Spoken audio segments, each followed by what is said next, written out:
first. So the question on deck is, we've got y over x equal to negative x over 6 plus b. We want to find out where does this meet this other function, well, this other relationship, y squared equals x cubed perpendicular. I should say, actually, the question is really not where it does, but find a value of b so that this line meets this equation perpendicularly. And so I was just graphing it because I wanted to see what it looked like. And so here's what we've got. Trying to make that. Where'd you go? Come on. All right. Come on. So we've got y. I can't see the thing. Sorry. It's terrible. There we go. Okay. So there's the thing. There's the equation y squared equals x cubed. And here's the line. And you could, slide it up or down. And somewhere along there, it's going to meet it perpendicularly. I'm not exactly sure where, right? I just wanted to get the visual idea. But here's one thing I do know from looking at this. So I can see that if I go negative, right, if I go down to this lower part here, it's definitely not going to be cutting that part of the graph perpendicularly, right? Just we can kind of see visually, this isn't going to like curve back in some way so that those meet perpendicularly. So I could probably, if I needed to, and I'm not saying we need to, but I might need to, instead of using y squared equals x cubed, limit myself to just the top half where we solve for y equal to the positive square root of the 3 halves, or the y equals x to the 3 halves. So we might do that just to make our lives easier. So what do? We try and figure out where these meet perpendicularly. So I think we're trying to figure out, and again, you are certainly welcome to offer your input because I'm just figuring this out like anyone else would. I'm thinking of this as y equals x to the 3 halves. If I want these to meet perpendicularly, well, the slope here is negative 1/6. So the slope here needs to be positive 6. Yeah. I don't get why you cut off all the negatives. Because I could see graphically, and we're going to see this as well here, but I could see just by looking at it that there's no way that the bottom half is going to be where it's going to have a slope of positive 6. So if you look at, sorry, and I know I keep doing this because I can't really see what I'm doing. If you look at that bottom part there, this part of the graph, the slope of that tangent line is never going to be a positive slope. So I kind of just said I can eliminate even having to think about that because I want to. So perpendicularly here means the same thing as orthogonal. Right? Orthogonal perpendicular often mean the same thing. Yeah. The other word people also throw around is normal. So all three of these things, normal, orthogonal, perpendicular, all can mean meeting at right angles. So that was specifically any of those three literally means the slope is negative. Yeah. That's all I'm saying. Yep. There was something else I wanted to say, but now I've forgotten it. All right. So I'm going to take, so you could either take this derivative implicitly and say, or you could go 2y times y prime equals 3x squared. And then, but that feels like it's harder to solve, I feel like, I think, right? Like is that what you did in class or? Yeah, I think class you did that and used it like to solve for. And then you said it equal to 6, I'm assuming. Yeah, let me look it up. Sure, I'm just curious, like, so we got y prime equal to 3x squared over 2y and set that equal to 6. I prime. Okay. And set that equal to itself. And within, okay, so he solved for y prime. And you got 3x squared over 2y. And he plugged the original y, so he plugged in. You plugged this in or y the x to the 2/3. to the root. Sorry. Okay, so make sure. Okay. Yeah. That's yeah, I mean it's essentially the same word. No, you're good. Y. You plugged in this? Yeah. Took that y function, he plugged it in for y here. Uh-huh. And then he solved for b using Okay. another function, and he plugged in b for that b inside that function in terms of x. and then you just solve for that in equal to 6. Huh. He didn't take into account that y was squared though, he just. Seems, Not the fact that y was. that seems like an interesting way to go about it.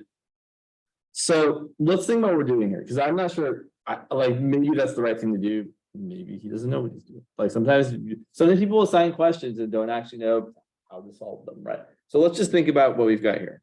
We've got this upper piece of the graph looking like this. And what I basically want to find is I want to find where on this graph the slope is +6, right? That's where we're looking for. I want that slope to be +6 so that this perpendicular line is actually perpendicular to it, right? Because we know the slope of this is actually -1/6. And our job after that is going to be to find this b value there. So here's what we're going to do. I'm going to need to find this point on the graph. And after I find that point, what I'm going to do is I'm going to use the point slope form. Okay, y minus, let's just call this x1, y1. I'm going to say that y minus y1 is going to equal -1/6 times x minus x1. And then I can solve for y and get my b value. So one more time. You're right. Okay. Because that term should be 6 because that's the original function. Right? I don't know what you mean by original function here. They're both original. So the line we are given has a slope of -1/6. The curve we are trying to say is perpendicular to is this curve here, y squared equals x cubed, and we want the slope of that to be +6. So I feel like the most straightforward way of doing this is to say, instead of trying to do this thing, I'm going to take, and again, I'm cheating kind of by using knowledge to be like, I know it's got to be the top half of this. So I'm going to take the derivative of this and say, okay, y prime is 3/2 x to the 1/2, right? Just taking the derivative directly. And I'm going to set that equal to 6. Because I want the slope of this tangent line to be +6. Okay, great. So if I'm trying to solve 3/2 times the square root of x equals 6, multiply both sides by 2/3. So the square root of x equals, let's see, 6 times 2/3 is 4. So it looks like x is going to be 16.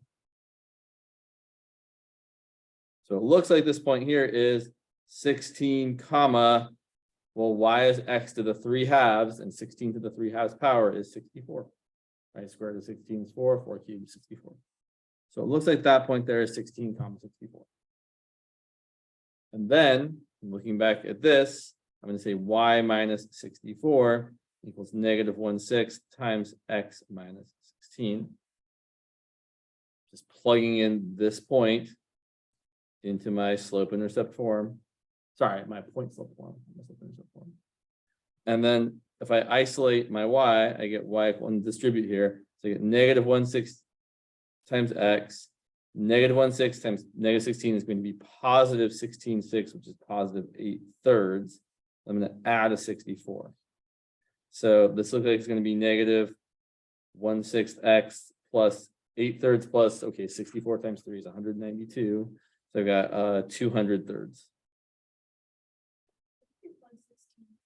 I plugged 16 into this right here to get, right, if I plug in x equals 16, I'm going to get y equal to 16 to the 3/2, which is 64.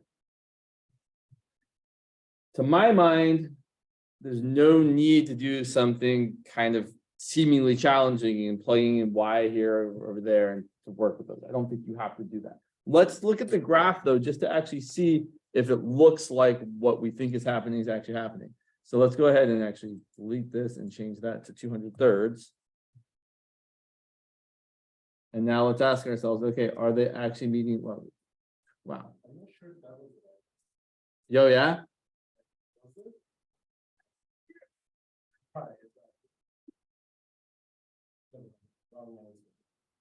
I mean, sure, it looks off, but let me ask you. I mean, maybe it looks off, but that doesn't mean it's off, right? The decimal is not perfect. Maybe I've got my scale. Maybe my scale is kind of not perfectly square. I don't know if I can fix that easily. I feel like it shouldn't. But the point is, not really, right, is that, I mean, maybe that's perpendicular, I don't know. Right. But but it doesn't have to look right to actually be right necessarily, right? If we go back and look here, so actually let's double check just to be sure. So for my function, y squared equals x cubed, right, I can go back and do it the longer way now and say, okay, well, my derivative for y squared equals x cubed, I've got 2y times y prime equal to 3x squared. Solving for y prime, I've got 3x squared over 2y. And if I plug in 16 for x and 64 for y, I'm gonna try to make my life a little easier. I'm gonna say, instead of plugging, I'm just gonna think of 16 times 64 as 4 squared comma 4 cubed, just to make the math a little easier. So I plug in 4 squared for x, and you get 3 times 4 squared squared. I plug in 4 cubed for y. And so now I've got 3 times 4 to the 4th over 2 times 4 cubed. So I've got 3 times 4 over 2, which is 6. The slope is right. Which it should have been, right? If we did the math right, there shouldn't have been like an issue here, but it's good to check. So it looks like the b value that we were looking for is lovely 200/3. Interesting, maybe, I don't know. Challenging, certainly. Yeah, I'm trying to think about how. Mhm. Plug in the formula that you have talked about. You plug in the first formula, which was the one with the sort of -1/6, into the second formula from the get-go. Sure. So he put that square, and that's where he got to this square eventually. Okay. The square to the left side, which is that, equal to the right side, and then he isolated b. Sure. Because of the So what I'm saying is, I don't think we need to do that. Like, I'm not saying it won't work. I'm just trying to point out that you don't always have to do it the hard way. Right? To me, that feels like the hard way of doing this problem. Not that you couldn't do it that way, just that it's not necessary. Now, one thing I will say is, let me think for a second here. What if, let's ask a follow-up question, because I think it's worthwhile.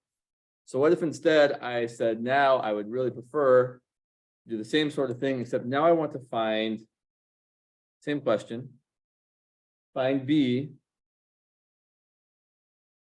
so that y equal to, I'm going to make up a number that's probably going to turn out terribly. I'll just try to make up something that's not going to be too awful. Let's say y equal to positive 1/6x plus b meets the same graph perpendicularly. And now I want to point out that the thing I did is going to have issues. So if I take my shortcut and say, okay, I had y equal to x to the 3/2, I'm going to take my derivative as 3/2 x to the 1/2. And if I set that equal to, well, what should I be setting it equal to if I want these things to meet perpendicularly? Right. So that equal to -6, we got problems. Because 3/2 times the square root of x is never negative. And the problem here is I'm using the wrong portion of the graph. Right? I'm thinking about using, or I'm not maybe thinking enough.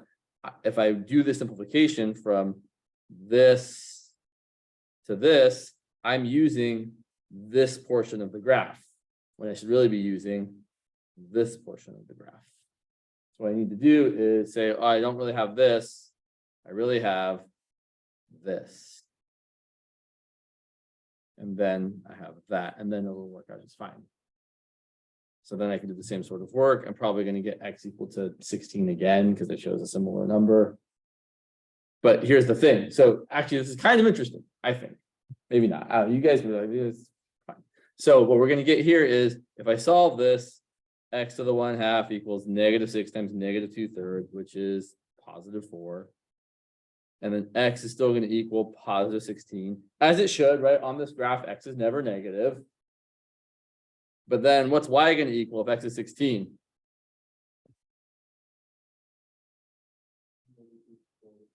Right. Y is going to be -4 to the 3/2, which is going to be -64. So we're down here at this point, 16 comma -64 instead of 16 comma +64, like we were for the previous part of the problem.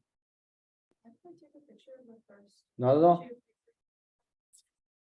Here, you can just, yes, go right ahead. Thank you.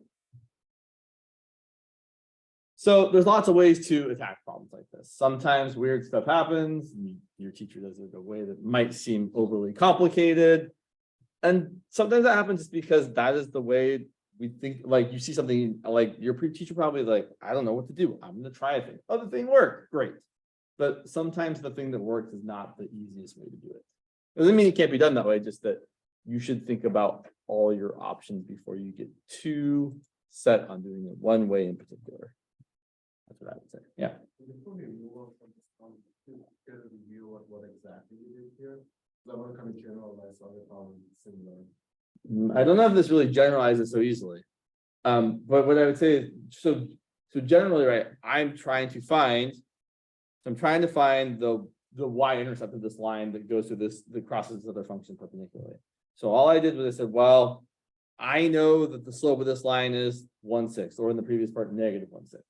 And what I'm doing is saying, well, if I'm going to cross this other function perpendicularly, then the other function has to have a slope that is the opposite inverse. So all I did is I took my other function, took its derivative, and set that equal to the opposite inverse. That's kind of the way I'm seeing it, that I think makes it easier. To me, it seems, yeah, I don't know, like plugging in y, I mean, I guess you could, but it just seems, I guess what you're doing there is you're kind of like constraining the problem. So you have to end up with a point on this line that also is on that line. But I don't know, that just seems like the hardest way to do it. You can do it. Sure.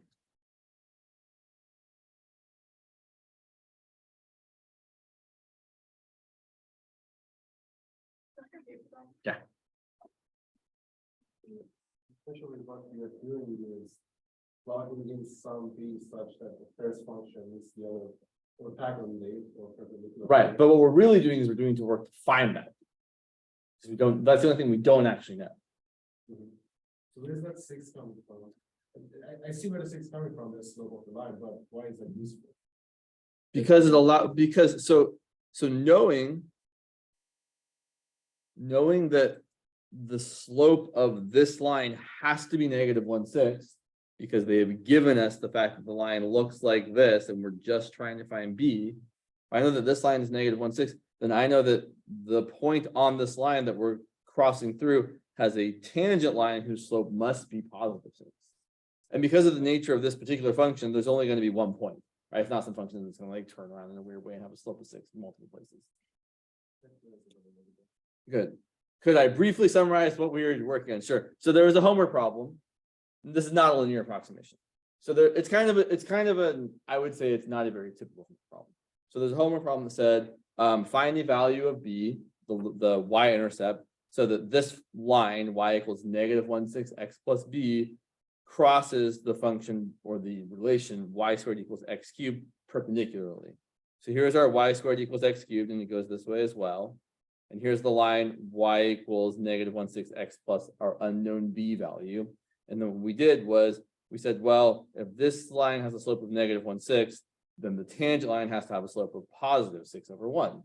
And so we took the derivative of this function, which was y equals x to the 3/2 after we simplified, took that derivative, set it equal to 6, solved for x, got 16, plugged that back in for y and got y equal to 64. And then we used those values, where y is 64 and x is 16, to then solve the equation of the line so that we could write y equals -1/6 x plus 200/3. So that's kind of a brief breakdown of what we did.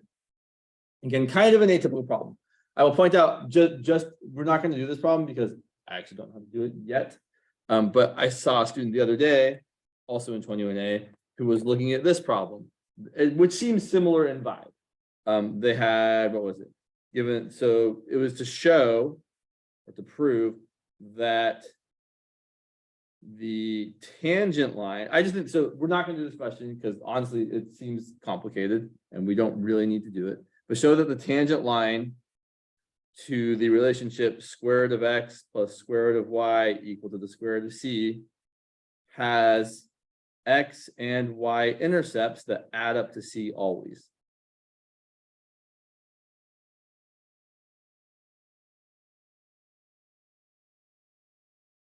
It feels like a similar type of question.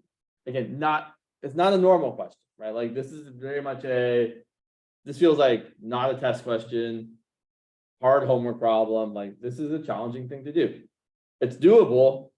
I haven't thought about it enough to know what to do exactly, and I don't want to spend our time doing that. But here's something if you want a similar challenge, you could even plug in a number for C if you want to be like, show that the square root of x plus the square root of y equal to the square root of 9 always has x and y intercepts that add up to 9. It's a neat problem. The graphs look cool, but we're not going to do it because I don't want to. But if you're interested in the challenge, got enough merit to do, I think it's a fun problem. I'm going to work on it later when I have time, which is probably never because I don't actually have time. But if I had time, I would totally work on it because it seems neat. So, what else to do? So I feel like we need to, first things first, let's finish up talking about inverse trig because let's complete the inverse trig derivatives just so we have them. So we've said the following so far about inverse trig function. The derivative of inverse sine of x is indeed 1 over the square root of 1 minus x squared. And notably, the derivative of the inverse cosine of x is the negative of that. I don't remember if we showed it or just said it. I'm going to write it down right now, but we'll show it in a second. The derivative of the inverse tangent of x, or the arctangent of x, is 1 over 1 plus x squared. And conveniently, the derivative of the inverse cotangent of x is negative 1. So let's talk about that for a second, and then we'll come back and we'll talk about the last two, which are problematic. So for y equal to the inverse tangent of x. Again, when you see inverse tangent or inverse trig function or arc trig function, right? What you really should be thinking in your brain is, oh, I have an angle whose tangent is equal to something. If I'm trying to find, for example, the inverse tangent of, I don't know, 1, I'm looking for the angle. And if I took tangent of that angle, I would get positive 1. And it's equal to pi over 4. In a similar way, the inverse tangent of negative 1 is negative pi over 4. Inverse tangent's a lot like inverse sine in its range, and that you get angles that are either positive in quadrant 1 or negative in quadrant 4. In fact, we're going to graph it in a second, but I wanted to do some examples. Inverse tangent's less easy for me to calculate because I don't remember the tangent values as well. Inverse tangent of the square root of 3. There's some angle that if I take tangent of it, it would be square root of 3, and the angle is pi over something. Any takers? Pi over 3. Tangent of pi over 3 is equal to the square root of 3. Or if you prefer, tangent of pi over 3 is equal to sine of pi over 3 over cosine of pi over 3, which is the square root of 3 over 2 over 1/2, which is the square root. And similarly, or relatedly, I should say, the inverse tangent of root 3 over 3 is pi over 6. This is all coming from, well, not all coming from, but we should be aware, right? Just like sine, cosine, tangent, the graph of y equals tangent of x is not 1-to-1. It fails the horizontal line test almost in every way possible. If you graph it, you've got some vertical asymptotes, pi over 2, and negative pi over 2, and every odd multiple of pi over 2. And so the regular tangent graph looks something like this.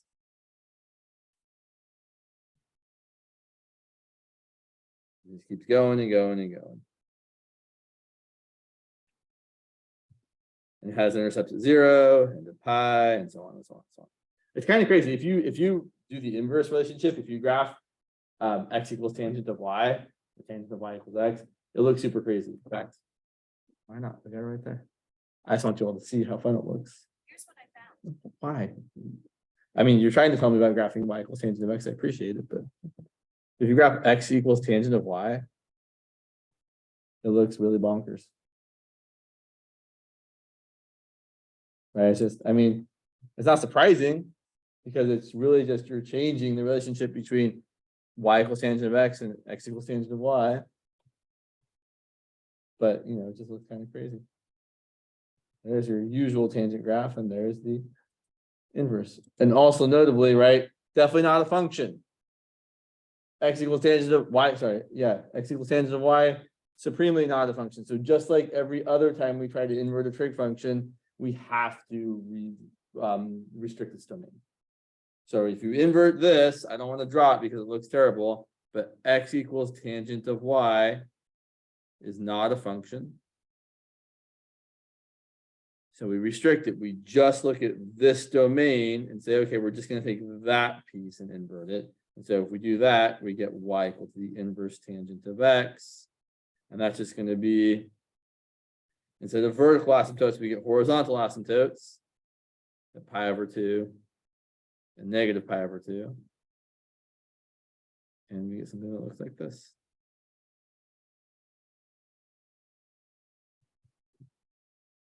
I will say this because it's almost surely going to come up when you take 21b. It is worth knowing that the limit as x goes to infinity of the arc tangent or the inverse tangent of x is pi over 2. And the easiest way to convince yourself of this is to look at the graph.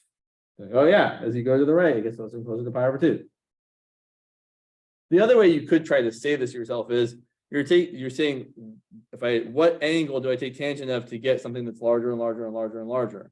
Well, as my angles get closer and closer and closer and closer and closer and closer to pi over 2, the outputs get larger and larger and larger and larger and larger and larger and larger. So you could also kind of think of it that way, although I don't like it as much. Inverse tangent has a domain of everything. You can take the inverse tangent of anything. You don't usually, but you can. And what else do I want to say about this? No, nothing else really. I suppose we could also just point out the limit as you go to the left, in case you care, to go to negative infinity of the inverse tangent of x is negative pi over 2. And then we can use our usual kind of process to find the derivative of the inverse tangent function. Because that's mostly what we care about with these inverse trig functions, is finding their derivatives. So, and I think we talked about this one before, but I'm going to say it again because I think it's good to see it again. As is typical, you start with y equal to the inverse tangent of x. And then to find its derivative, you might want to see it before you start trying to do it. We rewrite it as tangent of y equal to just x. Oh, I should point out that was actually one of the reasons I pointed this out.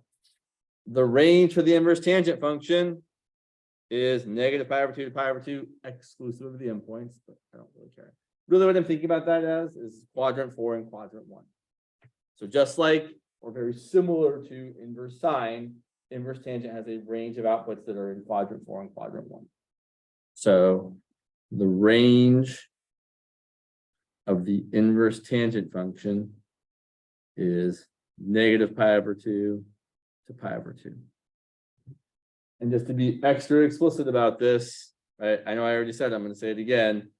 The inverse tangent of negative 1, it's not 7 pi over 4, which is in quadrant 4. It's negative pi over 4, which is in quadrant 4.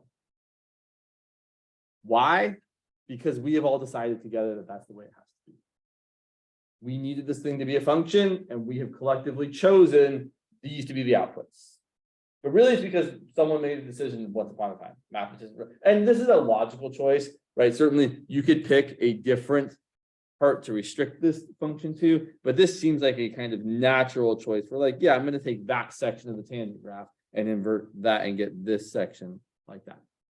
So it's a right. No one's going to pick something else weird. So that's why inverse tangent of negative 1 is negative pi over 4 and nothing else. For the same reason, the square root of 9 is equal to 3 and not negative 3. Because we all decided that the square root of x is going to be a function, and we want that function to give us the positive outputs. Because we all decided and agreed together that's what it's going to do. Sometimes choices just get made and we have to kind of go along with it. And I'm kind of setting this up for a reason that you'll see in a moment, which is going to be kind of sad, but oh well, such is life. Take the derivative of both sides. Derivative tangent of y is secant squared of y times dy dx. Derivative of x is 1. Solve for dy dx. You get 1 over secant squared of y which I suppose you could write as cosine squared of y, doesn't really matter. But what I really want to do is then rewrite that in terms of x. So typically what we do is we draw ourselves a little triangle. We say, oh yeah, tangent of y equals x, which is x over 1. Draw ourselves a right triangle with the angle y. Tangent is the opposite over the adjacent. X over 1. We use the Pythagorean theorem to find that third side. 1 squared plus x squared equals c squared. So c is equal to the square root of 1 plus x squared. And then if I'm trying to find cosine of y is 1 over the square root of 1 plus x squared. So cosine squared is going to be just 1 over 1 plus x squared. Which is what we said the derivative is going to be. So it is totally true that the derivative of the inverse tangent of x is 1 over 1 plus x squared. Yeah. Like, cosine squared of 1. Because typically, if you're writing something as a function of x, its derivative should usually be able to be expressed as a function of x. And if we leave it as cosine squared of y, we haven't done our due diligence and written it as a function of x. How do you change it to a function by using the Pythagorean theorem? Well, so what I'm doing is I'm using this relationship. Right? If y equals inverse tangent of x, so I'm going to say words and I want you all to listen to them carefully. If y equals inverse tangent of x, that means, well, inverse tangent of x is the angle. If I take tangent of that angle, I get x. So tangent of y is equal to x, which is the same as x over 1. So what I'm doing is I'm using the fact, so I could totally, well, I'm going to do this a different way too, just to show you a different way of doing it. But I'm just saying, oh, well, if tangent of y equals x, then I can say tangent of y is equal to x over 1. I can find the third side of that. And then I can say, well, I really want cosine of y. So I'm going to use this triangle to say that cosine of y is equal to exactly what I think it's equal to. It's the square root of 1 plus x squared. Another way of getting there is to use a trig identity and say, well, my favorite trig identity. I feel like I've said this in class before, I hope. No, I'm going to say it again. I tend to get sexy. I said that, maybe. Okay, good. Well, I'm saying it again. I tan 1 plus tangent squared of your angle equals secant squared of your angle. I tend to get sexy. Yeah. So what we could say here is, look, it's certainly true that 1 plus tangent squared of y is equal to secant squared of y. So if I have a secant squared of y here, I could replace secant squared of y with 1 plus tangent squared of y, but tangent of y is equal to x.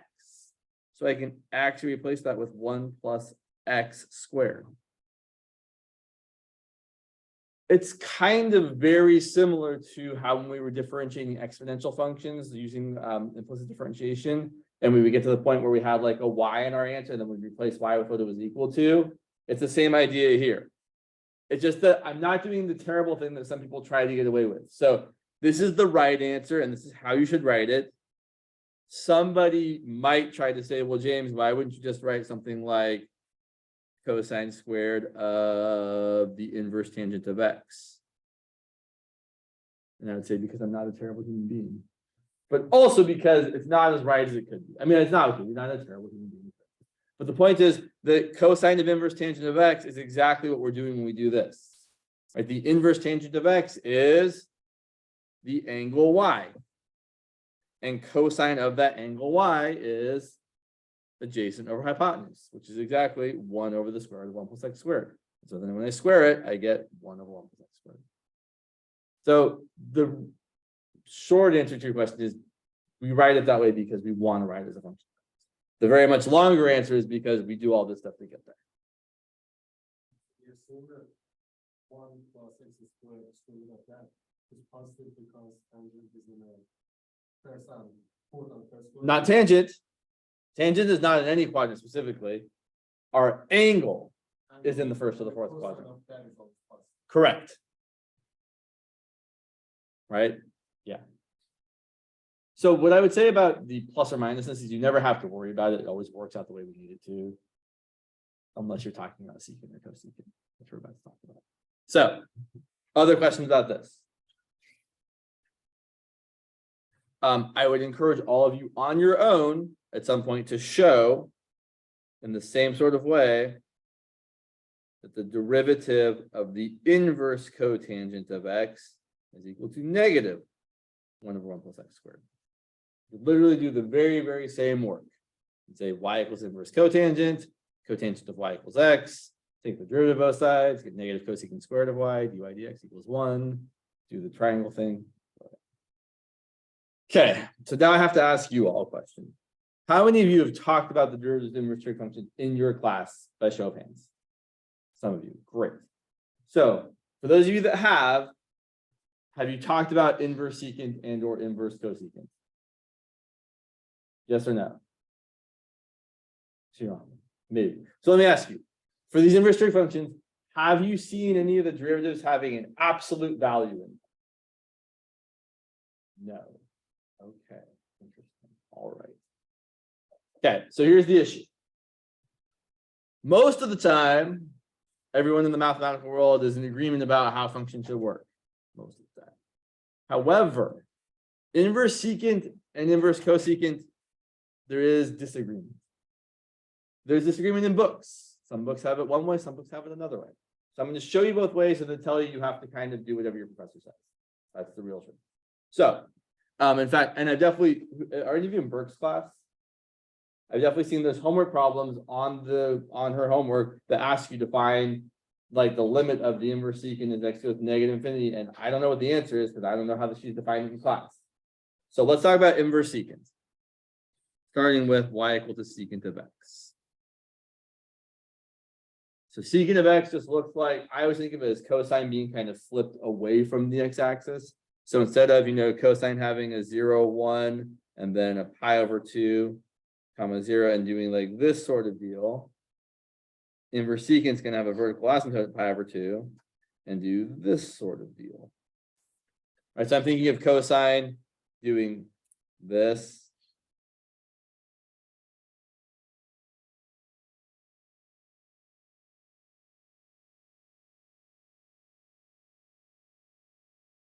Right, there's my cosine graph in red that you can barely see because I don't really want it there.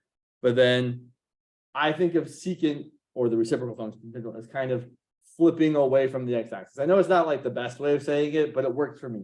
So I'm thinking of, cosine of pi is -1, secant of pi is -1 as well, but then instead of moving towards the x-axis, we move away from the x-axis. Like that. And same sort of deal here.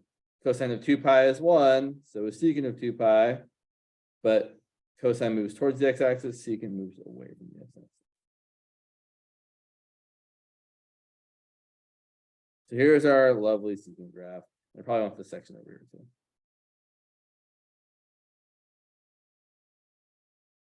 And we've got vertical asymptotes wherever cosine would be equal to 0. So negative pi over 2, at pi over 2, at 3 pi over 2, 5 pi over 2, every odd multiply of pi over 2. Okay, so now here's where things get weird. We are going to graph the inverse secant, and there's two different ways to do it. To me, the more natural way to do it is to pick the same portion of cosine that we picked to find the inverse. So for cosine, when we did the inverse of cosine, we picked this section of it right here from 0 to pi, and then we inverted it. So I'm going to do the same thing for secant. I'm going to pick the section from 0 to pi and invert it. It's going to look kind of funky. It's okay. We can draw it. So let's see. Instead of getting the point 0, 1, I get the point 1, 0. And then as x, so instead of x getting close to pi over 2 and y getting infinitely large, x is going to get infinitely large and y is going to get close to pi over 2. So I'm going to have a horizontal asymptote at pi over 2. And we're going to do this sort of deal.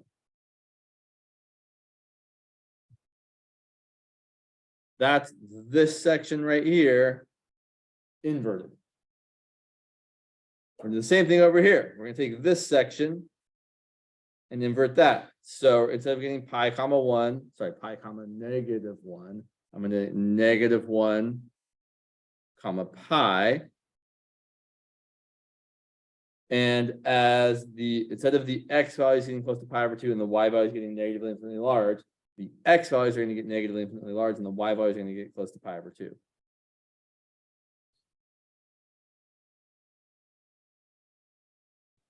So that's one way of graphing the inverse secant function.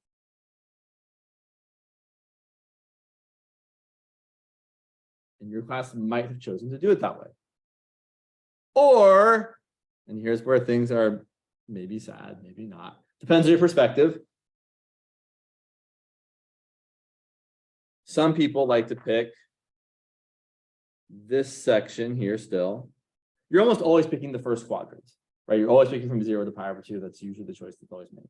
But then the other part we're going to pick, sorry, you can't see that, is going to be instead of this part here, we're going to pick this part here. So check this out.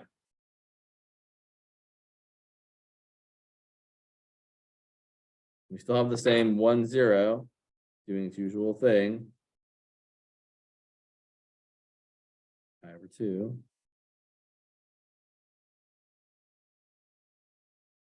But then on the left side, instead of, and I might have, it'll be okay.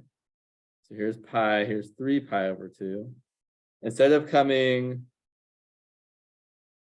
down like that, we're going to go like this.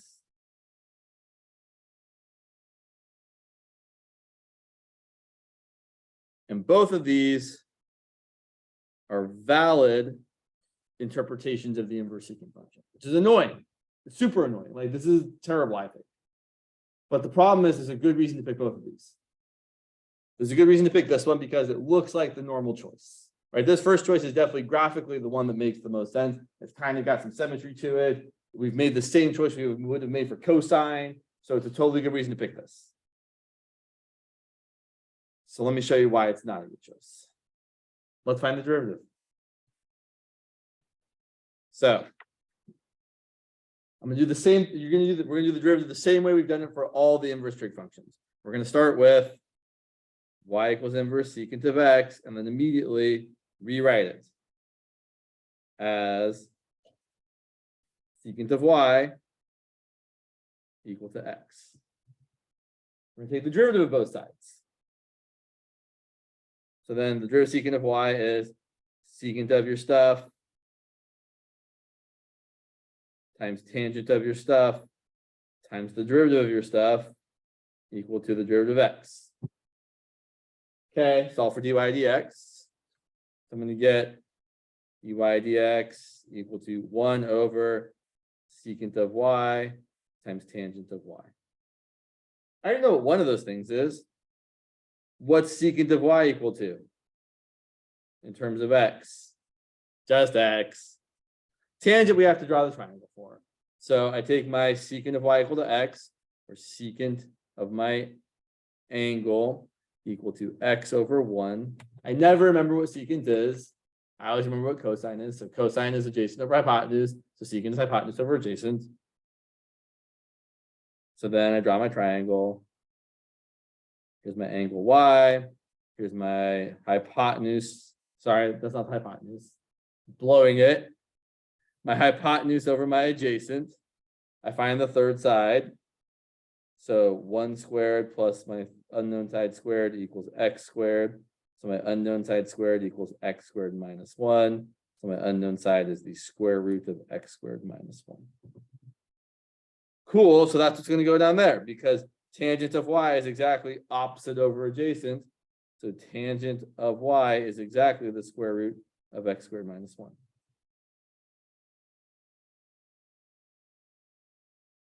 And now here's what I'm going to tell you about this. This answer is not right. Here's why it's not right. Here's how we can see it's not right. So if you pick a really, really positive value for x, like something bigger than 1, the square root's going to be positive and x is going to be positive. So the derivative is positive. If you pick a really negative value for x, well, the square part's still going to be positive, but the x part's going to be negative. So if x is negative, you should have a negative derivative. If x is positive, you should have a positive derivative. Look at that graph. Does that graph look like it has any negative derivatives? sure doesn't. It doesn't. This graph, every tangent line it could have has a positive slope. And so every derivative is a positive derivative. And so what we do to fix this is that. That fixes it. Or the other way to fix it is to say the original function was the red one.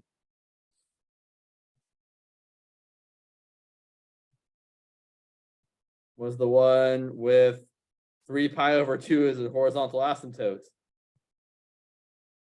Right? This other one here. And now, when you're over here, oh, the derivative is negative. And when you're over here, oh, the derivative is positive. So in this case, it is totally correct to say that the derivative of the inverse secant of x is equal to 1 over x, not the absolute value, just x, times the square root of x squared minus 1.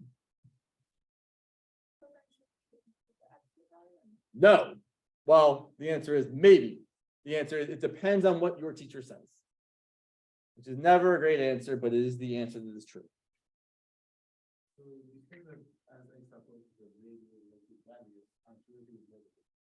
I should just say if x is negative, our derivative is negative.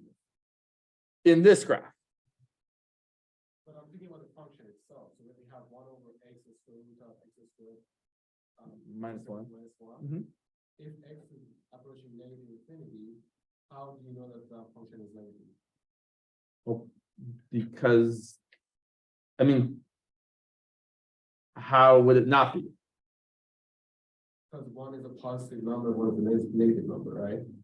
Mm-hmm. So it's negative infinity times positive infinity. Which is negative. Is that the case all the time? Yeah. Okay. Sure. Yeah, so the thing that happens here is that depending on what your professor has chosen, they might have said, I like this version of this, like I like the nicer version of this, the inverse secant function, which has the less nice version of the derivative, or I like the more complicated version of the inverse secant function, which has the nicer derivative. And so you just have to be aware of how your professor has said they're going to do it. There's no other good answer. Sorry. I didn't design it. It was my no one asked me. They'd asked me, I would have made a choice. I don't know what I would have chosen though. So it's hard to choose because they both have their pluses. So back to this here real quick. You can say the derivative of the inverse secant of x is 1 over the absolute value of the square root of x squared minus 1. And then in the same sort of way, the derivative of the inverse cosecant of x, bless you, is negative 1 over the absolute value of x squared of x squared minus 1. And then I'll just point out or if someone has done something differently, the derivative of the inverse secant of x doesn't have an absolute value. And the derivative of the inverse cosecant of x doesn't have an absolute value.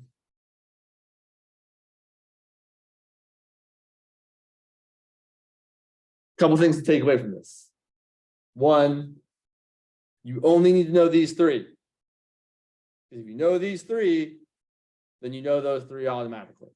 If you know the derivative inverse sine, you know the derivative inverse cosine. Slap on the negative sign.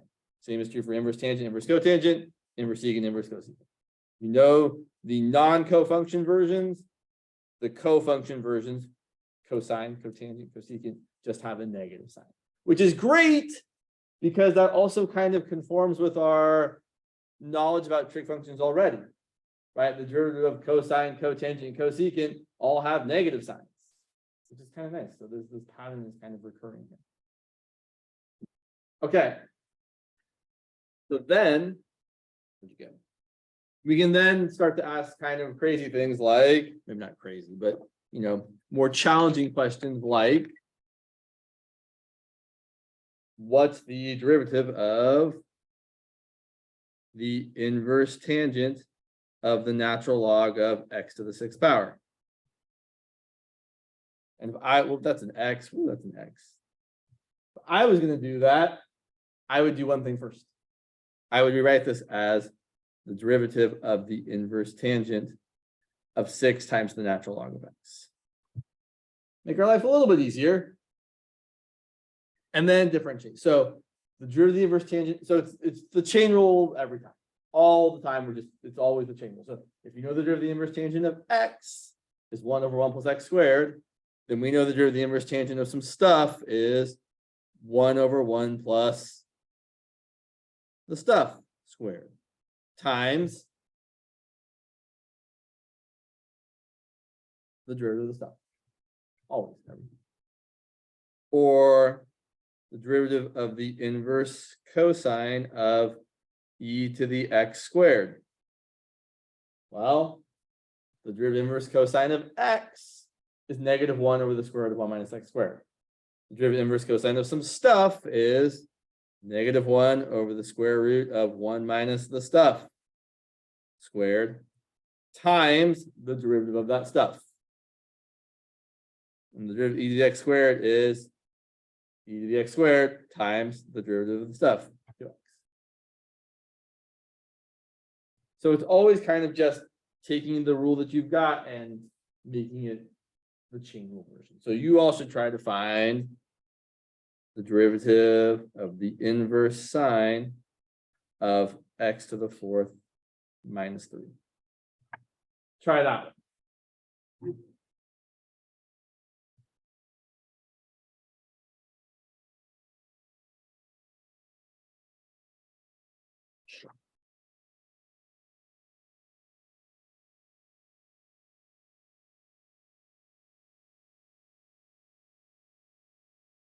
Yeah.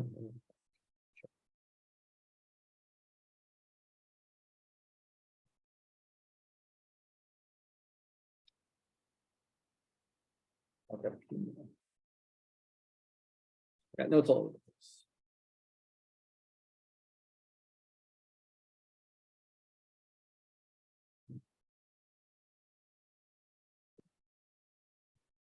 So we should be getting, instead of negative, it should be positive 1 over the square root of 1 minus our stuff squared times the derivative of our stuff, which is 4x cubed. And you can totally write the 4x cubed on top. I just don't typically because that's the way I've trained myself to do it. One question I saw on one of these homework assignments that I don't know the answer to, I just want to point out is one of the questions was, what's the limit x goes to negative infinity of the inverse secant of x? That's a question you can't know the answer to until you guess one of the possible answers, because maybe that answer is, all right, brain. Ah, oh my gosh, come on. Maybe that answer is pi over 2. Maybe that answer is 3 pi over 2. Depends on how your teacher defines it. So just something to be aware of if that happens to show up on your homework. Yeah.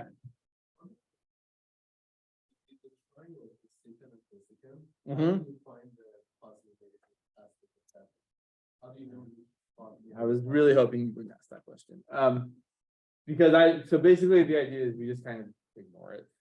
But you could say, so I guess if we really want to go back there for just a second, we could look at our inverse secant. So if we're doing it this way, our outputs are in quadrant 1 and 2, right?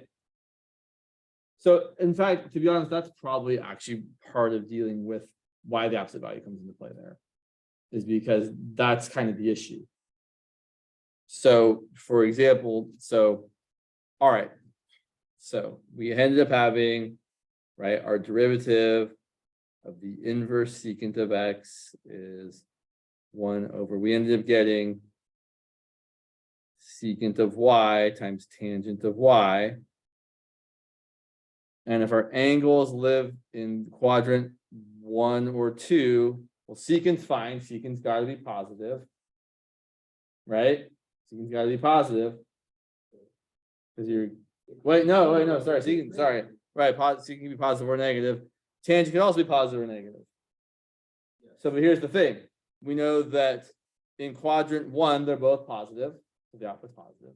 And in quadrant 2, so the output's positive, which is why we need to have that absolute value there to make sure it's always positive.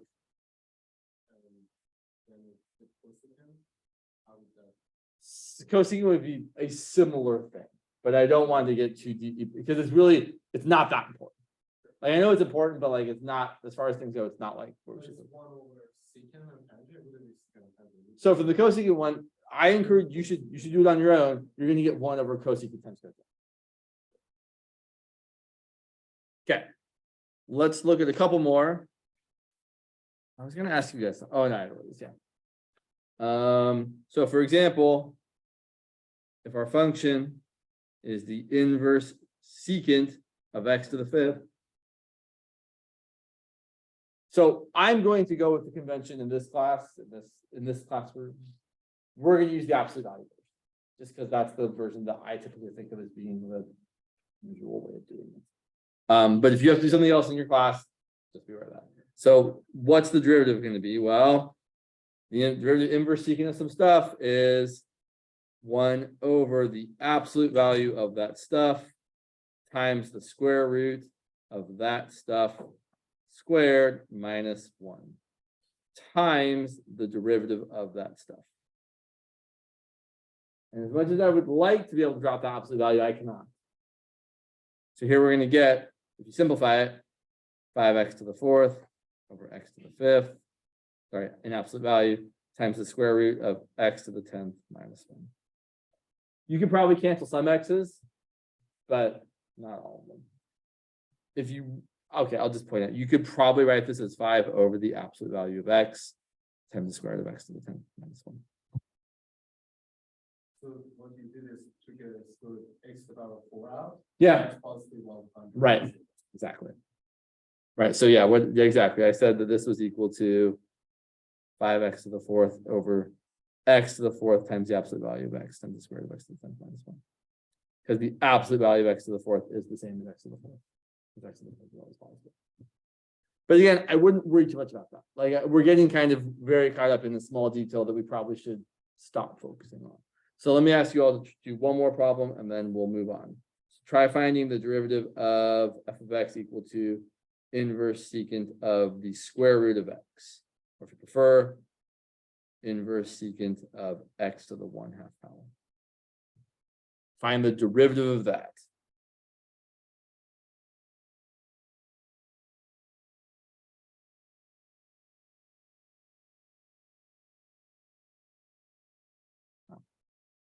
Why is that? Could you factor out x to have a 10 from the set so if you were asked for infinity? If you're asking what? If you were asked what as the limit approaching infinity or negative infinity, and we're using the absolute value version, could we just divide x to the power 10 from inside the Let me ask you a different question. Do you need to factor out an x to 10 from the square root to value some of the not for this one because the bottom approaches infinity and the top doesn't, but if the top and the bottom both approach infinity, yeah, would that work at all here? Could we do that? So they take out a absolute value of x to the 5. Is that what would happen? yeah. Okay. They would have to divide by absolute value of x, whether it's positive or negative. Mm-hmm. Sure. But again, not necessary here because the top doesn't have a thing. So for this one, same idea. Your inverse secant of the square root of x is going to be 1 over the absolute value of the square root of x times the square root of the square root of x squared, which is just x minus 1 times the derivative of the square root of x, which is 1/2 x to the negative 1/2. And you totally can simplify this one. I'm going to just to show you a couple things. First and foremost, what's the domain of this function? Well, x has to be positive, right? You can't have a negative input here. Technically, the domain here, though, is the x has to be greater than or equal to 1. Because you can't take the inverse secant of something that's less than 1. Just like you can't take the inverse cosine of something that's bigger than 1.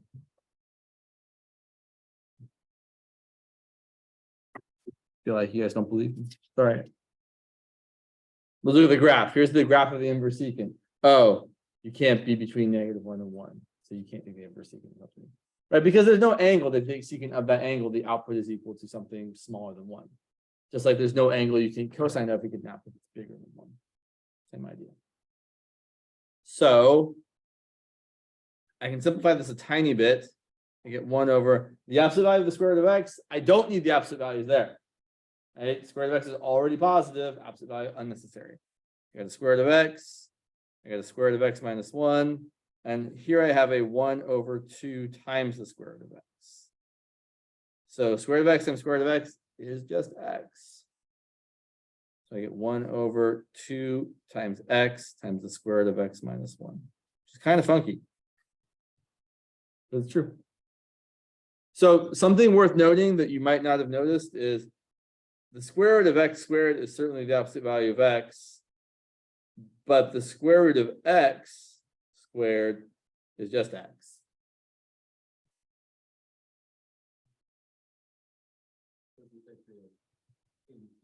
Well, the difference is that here x can be anything, positive or negative. Here x can't be negative, so there's no issue when you square it, right? X is already having to be positive, so the square root of the square root is still just x. Okay. Oh yeah, I know what it was. So I saw a funny homework question that I thought was a good lesson in reading the question, and I wrote it down somewhere. So let's say we're given the following. Given that dx dt is equal to 6x squared times cosine of x, express or find the second derivative expressed in terms of x.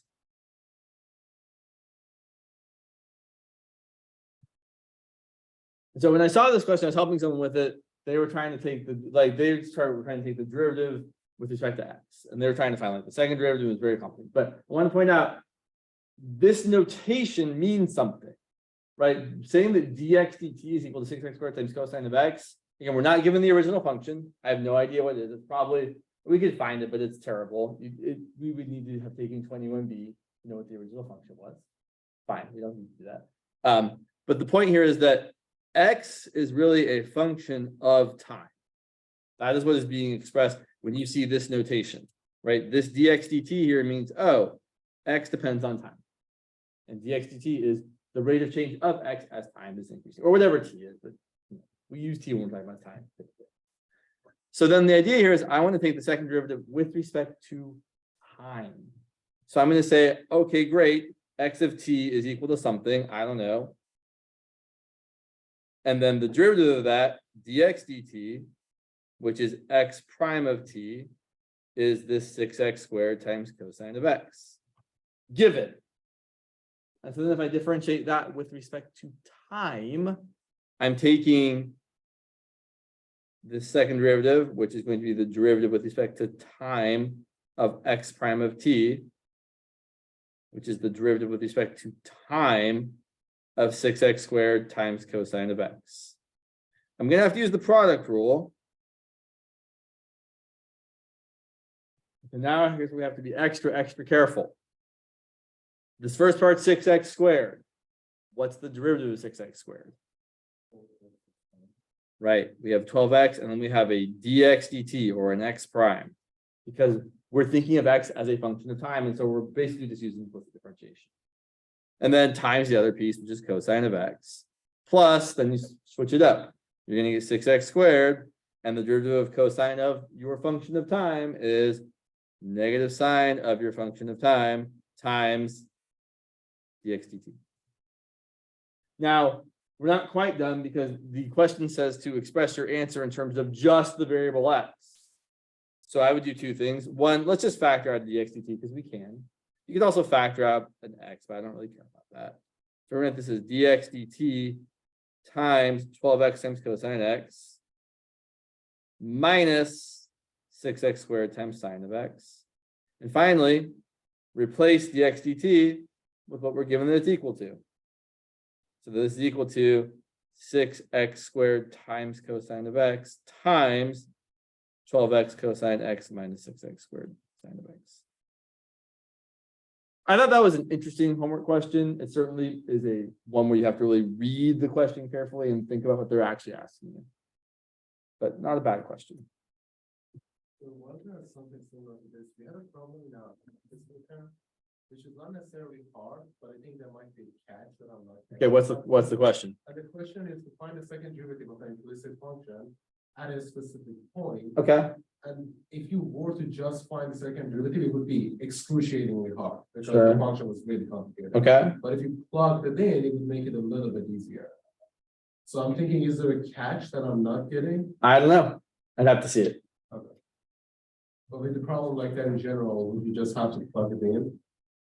So let's look at an example because that is something that we have not talked about. It really depends though, like. Yeah, no, it's all right. So for example, if you were given something like x to the fourth plus y cubed equal to 3x squared, let me think here for a second. Minus 1. And we were asked to find the second derivative, so find d squared y dx squared evaluated at the point 1, 1.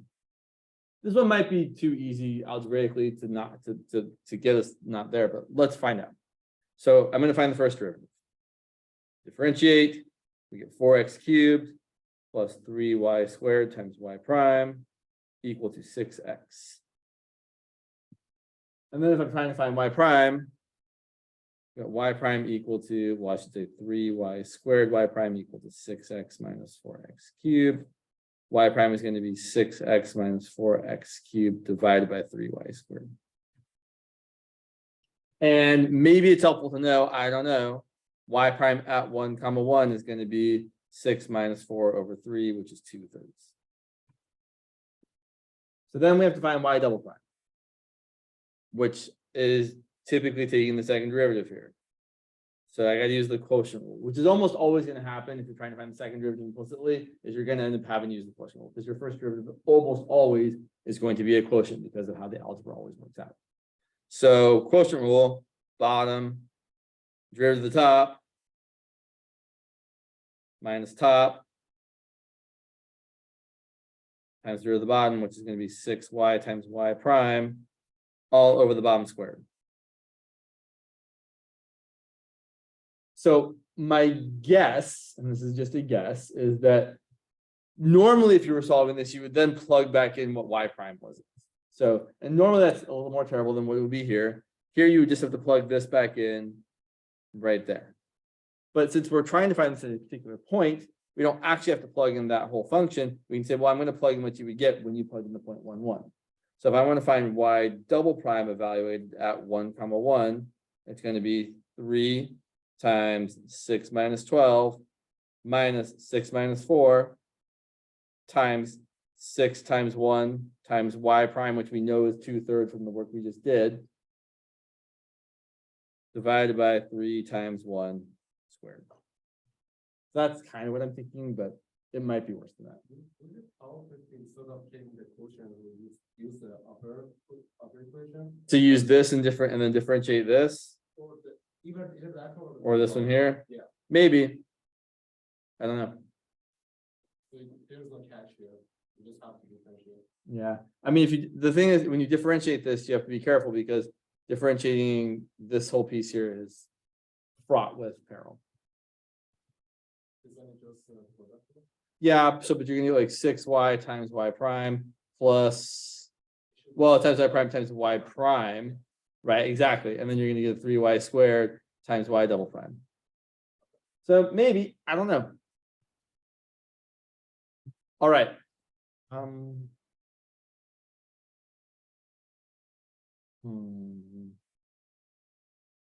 I was thinking about talking about linearizations, which seems like a good idea. So linearizations and differentials. So they might sound bad, but they're not. I know that's not like heartwarming, but what I should really be saying is when you hear the word linearization, you should just be thinking there has to be defined this equation of a tangent line. That's all a linearization is. A linearization is just the equation of a tangent line.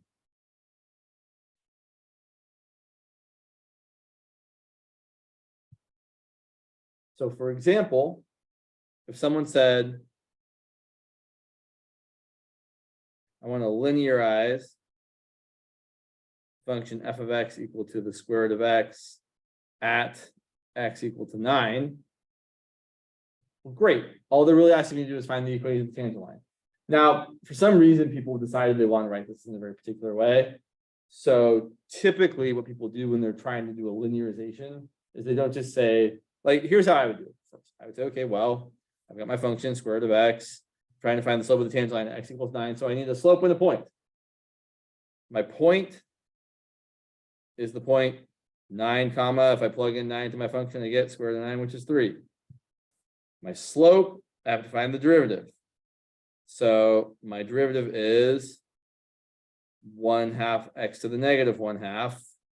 If I plug that in, if I plug in my 0.9, I get f prime of 9 is 1/2 times 9 to the negative 1/2, which is 1/2 times 1/3, which is 1/6.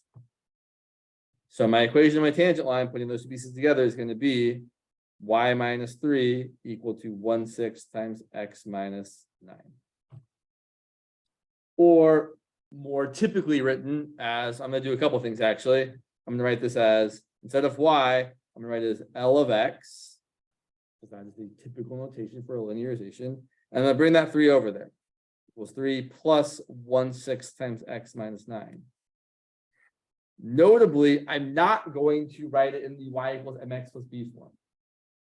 We typically write it and leave a linearization as the following. The linearization is your f of a plus f prime of a times x minus a. That is the standard way of writing a linearization. To my mind, the reason behind this is because the type of question we usually ask is to use a linearization to approximate some value. Bless you. So someone could have said something like, use a linearization of f of x equal to the square root of x to approximate the square root of 11. And then our job would have been to have done a couple things. First, to identify what is the easiest number we can plug into the function that is close to the thing we're trying to approximate it at. The answer here is 9. Right? 9 is the closest number to 11 that is easy to take the square root of. So our a value here is 9, and then this is our function. Our linearization, I should say this is our linearization. Our linearization is exactly 3 plus 1/6 times x minus 9. So then if I want to approximate the square root of 11, the square root of 11 is approximately the linearization of 11, which is 3 plus 1/6 times 11 minus 9, which is 3 plus 1/6 times 2, which is 3 1/3. Or 3.3333333, or whatever, or 10/3 if you prefer.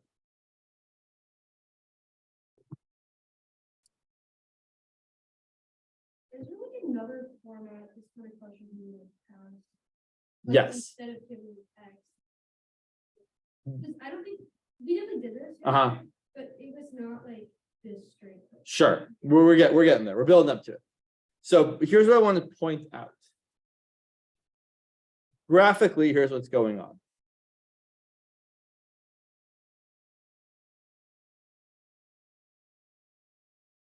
Here's the function that we're linearizing.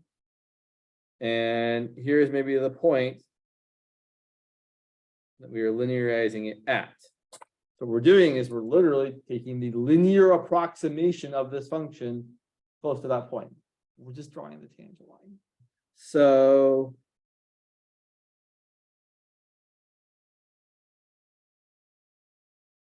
there's my linear approximation, L of x.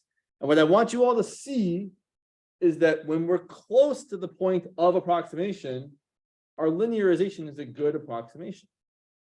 But if we move far away, the linearization gets further and further away from the actual function it's approximating. I know we can't see that because I stopped drawing, but right, this kind of keeps going like that.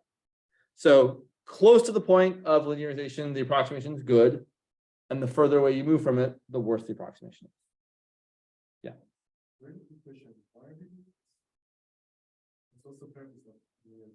Oh, that's a good question. because it's part of the content of the class, because you can use it to approximate something. So I would say one purpose of it is that it allows us to approximate roots fairly easily without a calculator. A computer could do this, but no, it's not what a computer does. They typically, if they're approximating a root, typically they're probably using a Taylor series. But there's lots of different, or they could be using some other things. I couldn't pretend to know that, actually know what they do, but it's probably a Taylor series. So the idea is, if we want to say approximate the square root of 11, I'm plugging in 11 instead of actually plugging it into this function and getting out the actual square root of 11 value. We're just going to go a little bit higher in this case and go up to there and say, well, it's not exactly the same, but it's very, very close. There's our L of 11, which happened to be 10/3. It's a very good approximation to the square root of 11, which is not 10/3. It's something, I don't know, I don't make calculators. But I'm sure you could all look and find out that the square root of 11 is pretty close to 3.33. 33. Okay. So let's look at a couple more. Sorry. Yeah, I don't want to do those ones yet.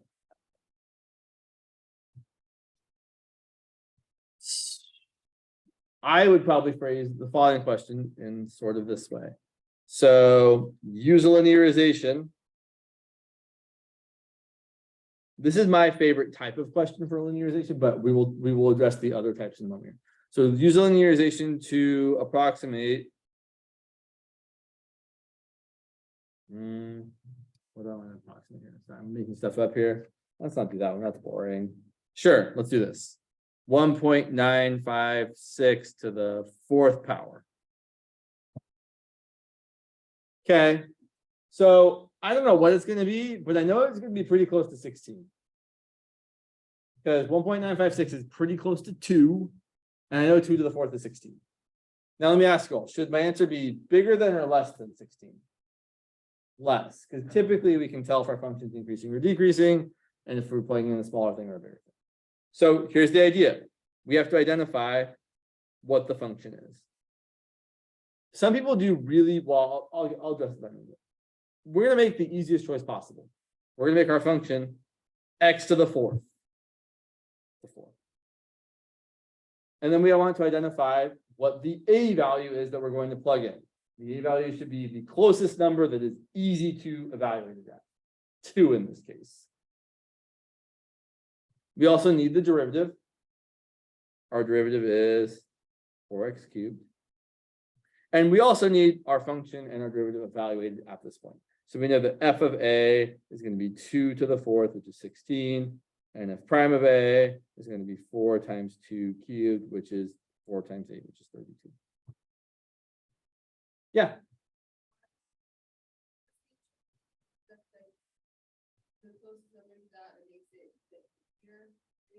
Exactly what she said. Yes. And usually they're going to try and give you something that is relatively obvious. Like I feel like picking 1.956 made it fairly obvious that 2 was the thing to choose. Now I've made a poor choice in my example, and that I did too many decimal places.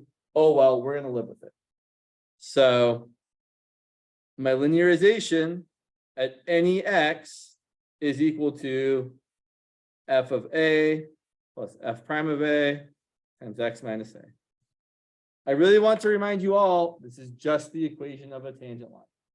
This is just taking y minus y1 equal to the slope times x minus x1 and isolating the y.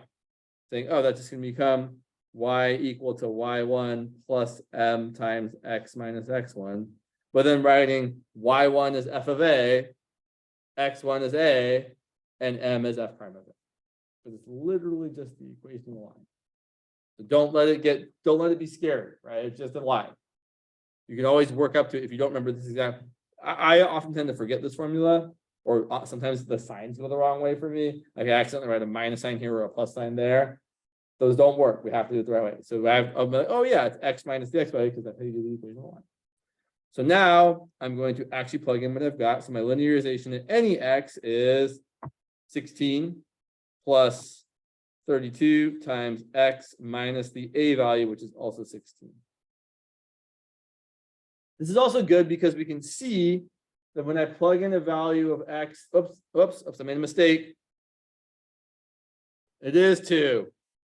So here's what I was about to say. I can see that when I plug in a value of x that's close to this, that's like, I'm going to plug in 1.956. That's not close to 16. Because 16 is the wrong thing to put there. That should be a 2. Sorry about that. But I can see now when I plug in my value of x, it's a little bit less than 2.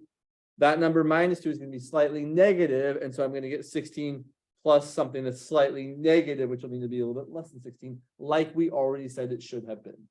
Now, here's where the things are going to be kind of sucky because I didn't plan well ahead.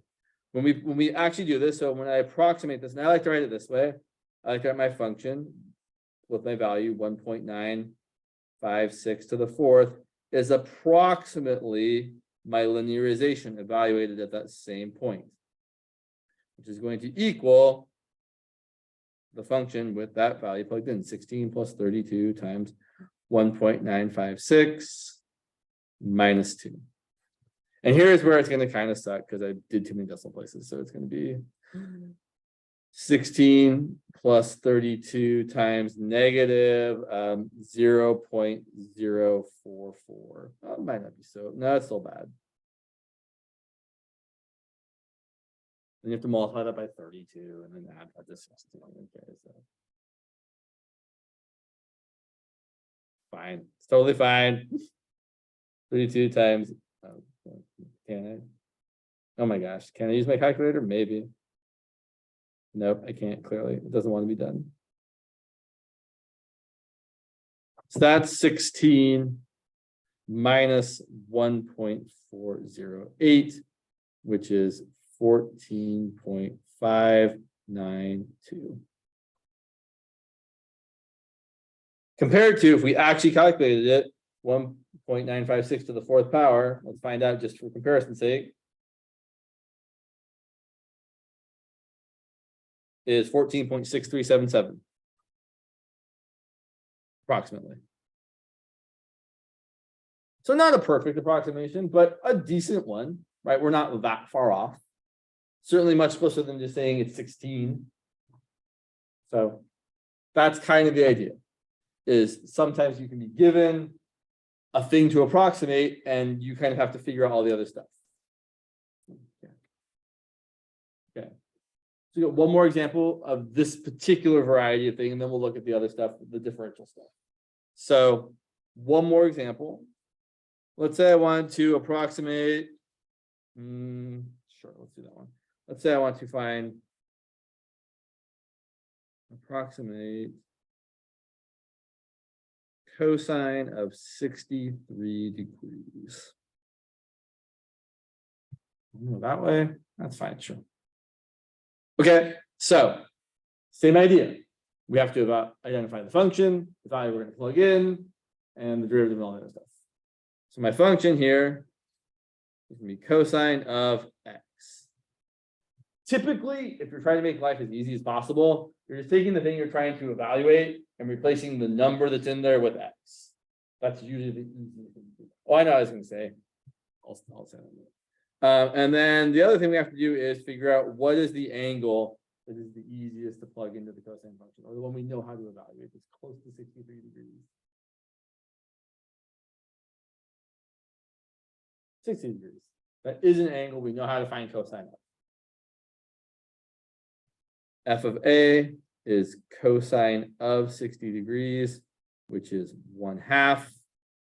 And F prime of A, well, F of prime of X is negative sine of X. So F prime of A is going to be negative sine of 60 degrees, which is negative root 3/2.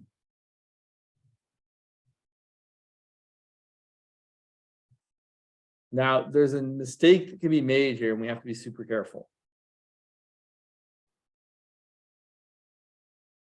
We can't use this. We can't do this. We can't write our answer in degrees.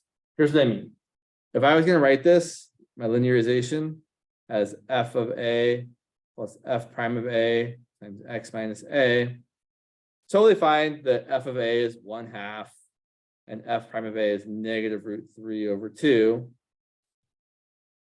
But if I think about what's going to happen over here for a second, right? If I say that that's going to be 60 degrees, and then I plug in x equal to 63 degrees, my difference there is going to be 3 degrees. And thinking about what should happen here for a second, if I'm taking cosine of 60 degrees, it's 1/2. Cosine of 63 degrees should be pretty close to 1/2. Right? We're not far off from cosine of 60 degrees. But what would happen here, I'm gonna write this down, even though it's wrong. If I write this, if I do like 63 degrees minus 60 degrees, it would be incorrect to say that I have 1/2 plus negative root 3 over 2 times 3. That's going to be a super negative number. In fact, it might even be more negative than cosine's allowed to be. Yeah, I think it is. That's like negative 5.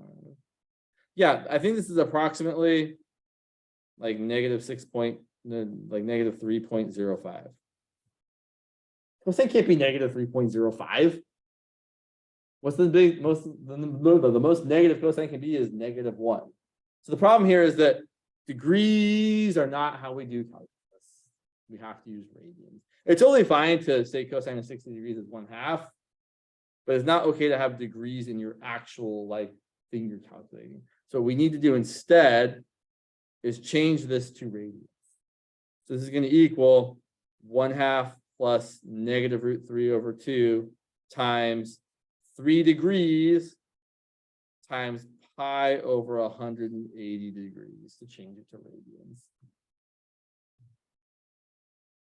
So this ends up being 1/2 minus root 3 over 2 times pi over 60. Which, although I don't know what that actually is, because it's not a particularly lovely number, it's certainly not far from 1/2. Because root 3 over 2 times pi over 60 is a pretty small number. That's like, I don't know, pi times root 3 is 5 or 6-ish. Divided by 120, it's going to be pretty small. We can, no. So the word of warning there is just to be aware of trig functions. If they're giving you angles in degrees, you eventually need to make sure that at least this part here needs to be in radians. Yeah.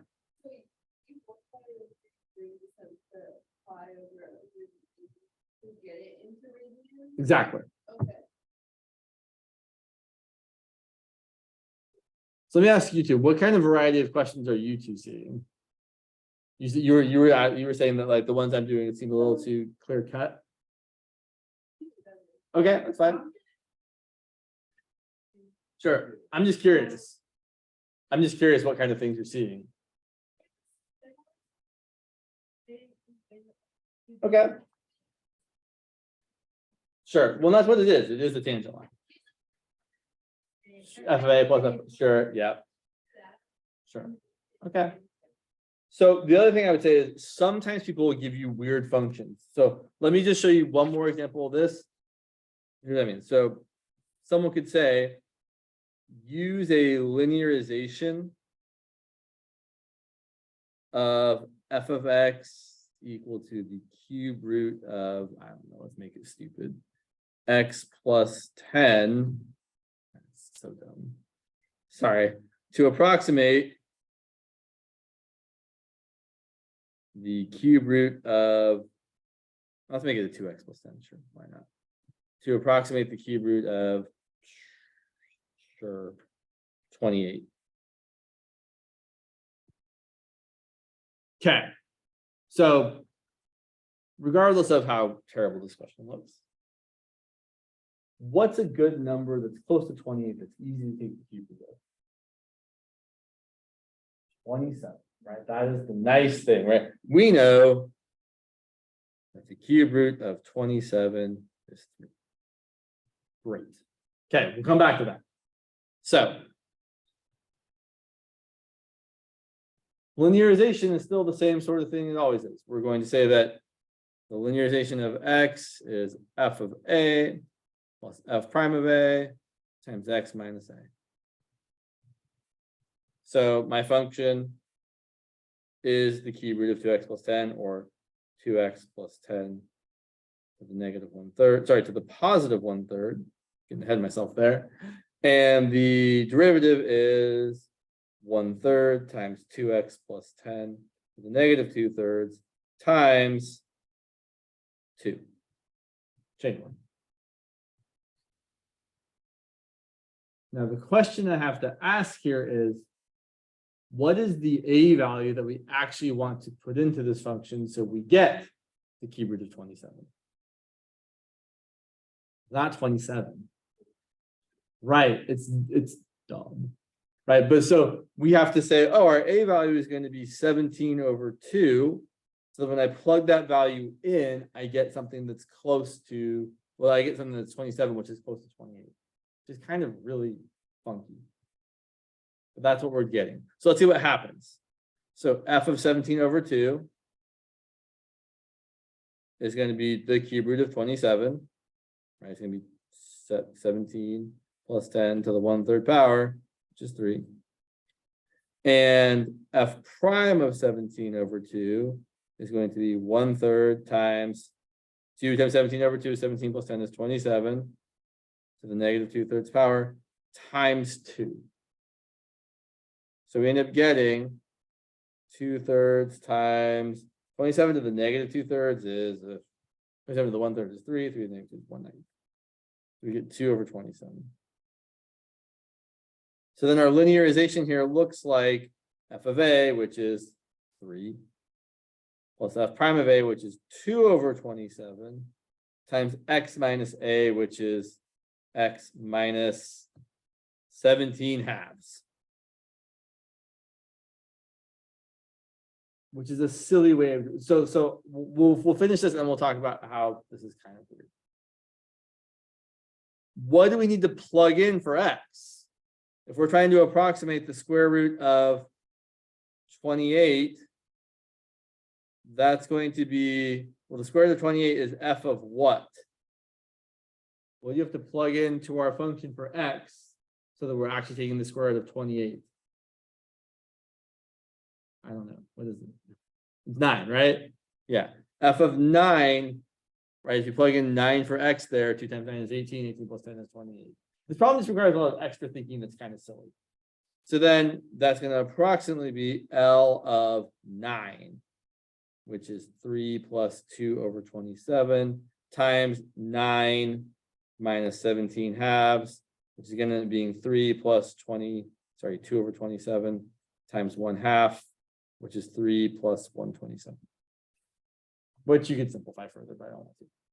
This seems like the dumbest way you could do this kind of problem. But if they give you a specific function where they say do it this way, you kind of have to do it this way.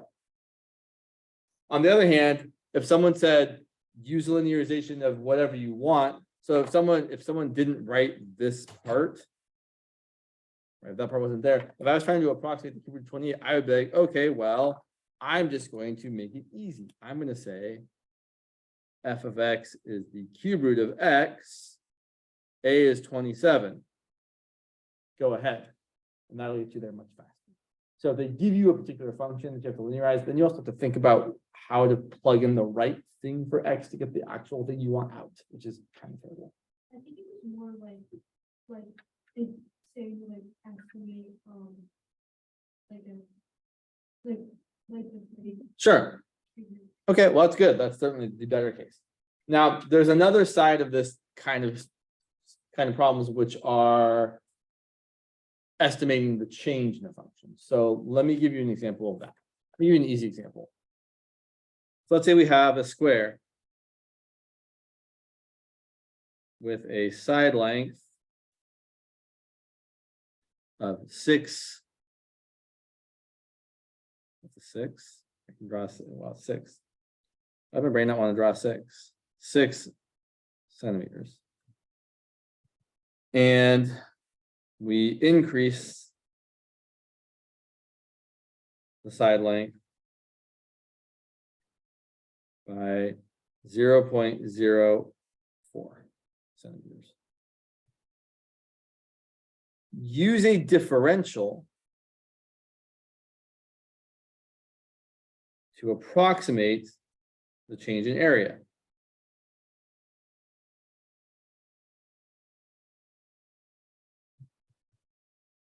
And again, I really want to draw some pictures for you.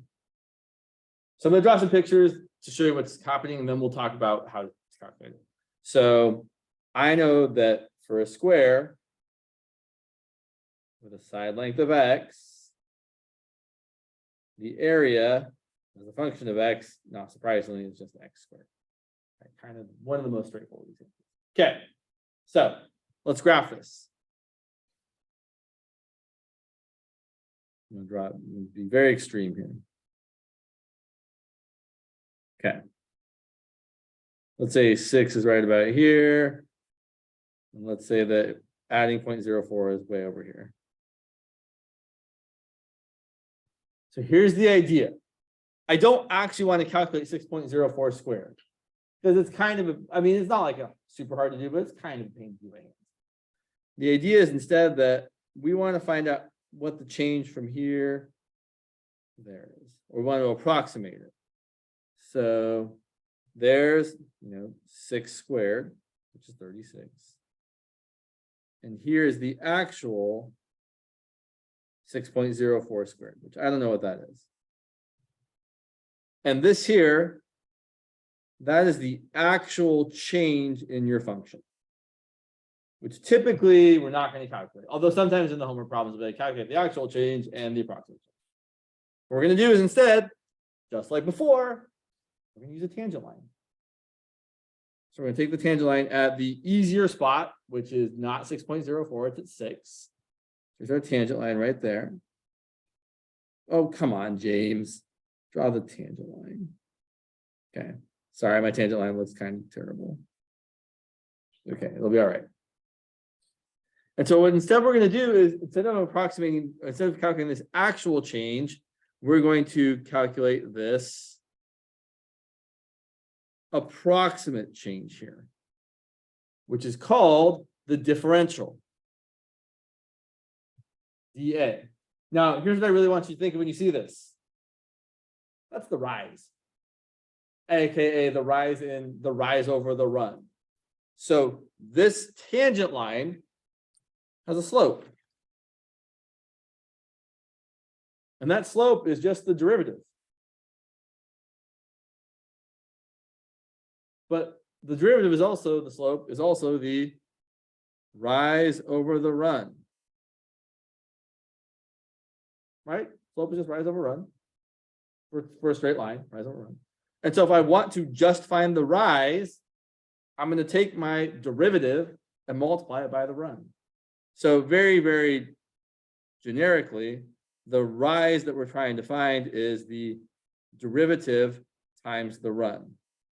Or written in more mathematical notation, if we have that the derivative dA dx is equal to my slope, my derivative a prime of x, then if I want to find the dA part, which is the rise, it's equal to my derivative times the dx part, which is the run.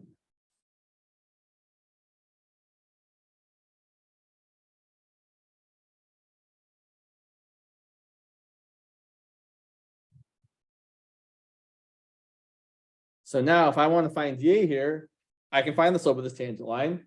I can find how much change in x we have, right? Because the run here is always just how much you're changing by for your input variable. And so you can say, well, a prime of x is just 2x. And specifically at this point, a prime of 6 is 2 times 6, which is 12.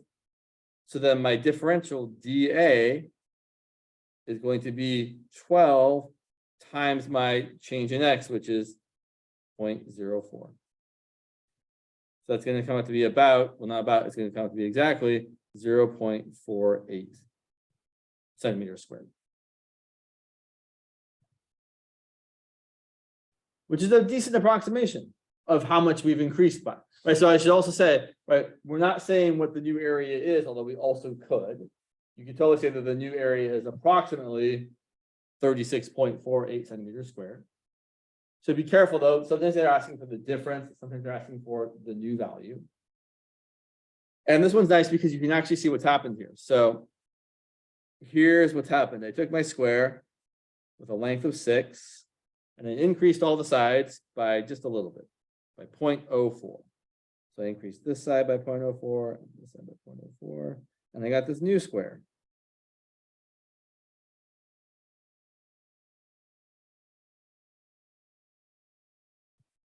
That's 6. Let me zoom in so you guys can really kind of see this better. That's 0.04. That's 0.04. That's 6. Now check this out. I think this is kind of cool. This part here is 6 times 0.04, which is about which is 0.24. And this part here is also 6 times 0.04, which is 0.24. And the 0.24 plus the 0.24 adds up to 0.48. And that 0.48 is our approximation in the change in area. And we're off by this little bit here. So it's kind of like you're just thinking about, oh, if I increase this dimension by that much, or this dimension by that much, and figure out how much that increases the area by, that's my approximation of how much I'm actually increasing it by. But I'm forgetting about this kind of extra part over here, which is okay. That's what usually happens. So, yeah. Trying to think about it. So it's fine. Not worry about that extra little. Well, yeah, no, not only is it fine, it's what is intended. Like that is the point of this, is that so the point here is that I don't want to do this more complicated calculation that's going to get me a not much better approximation, because this little part that I'm missing is 0.04 times 0.04, which is what, 0.0016. I'm never going to do decimals. 0.0016, 0.0016. It's a little bit, tiny bit. It's probably, I'm never good. I feel like it's 0.0016, but now I'm not sure. It's killing me. Yeah, 0.0016. Okay.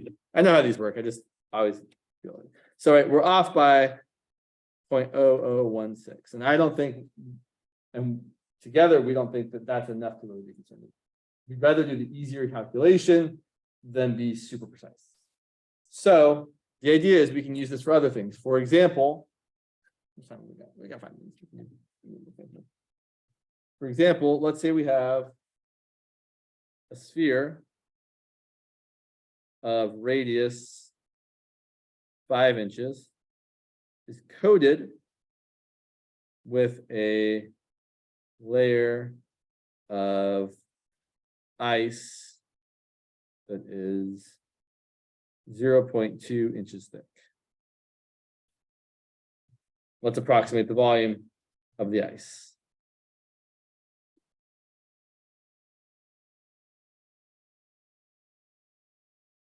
Or in other words, approximate the change in the volume of the smaller sphere to the larger sphere, to the ice-coated sphere.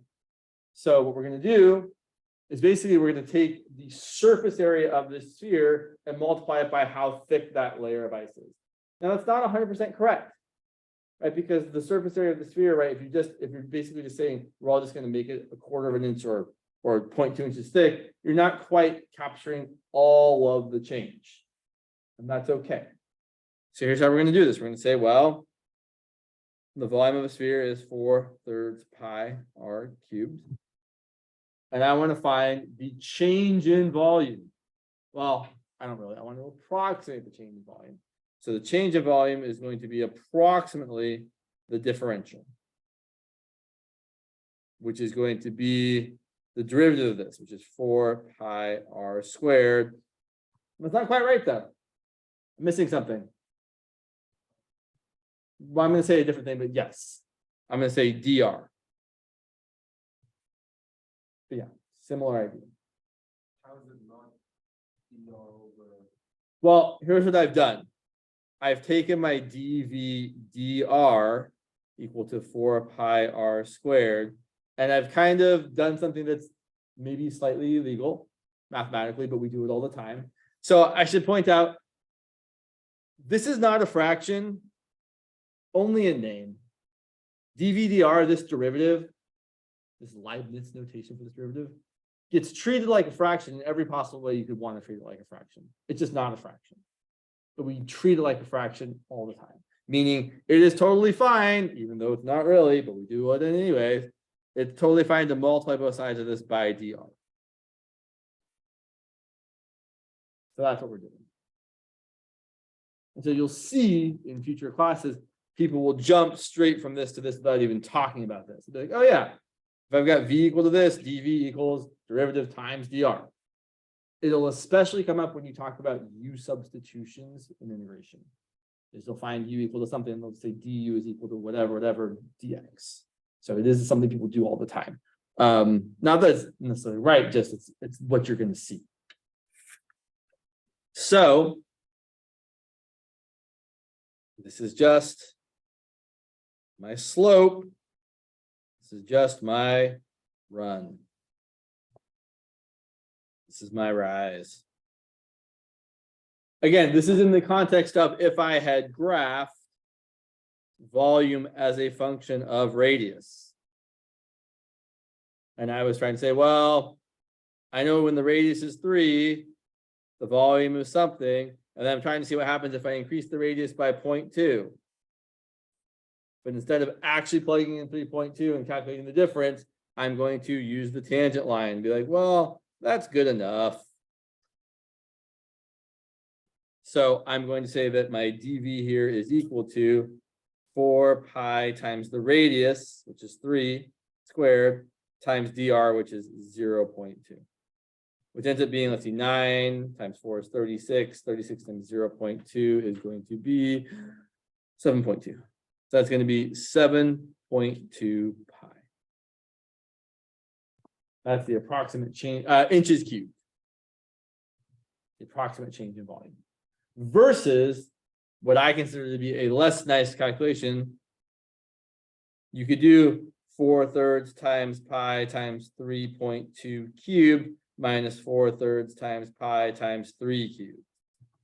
And that seems, I mean, you can factor out a 4/3 pi, but that seems more mathematically challenging to actually calculate. And they should be pretty close to each other. Let's find out. Let's just find out what 4/3 times pi times 3.2 cubed minus 3 cubed is. Let's see. 3.2 cubed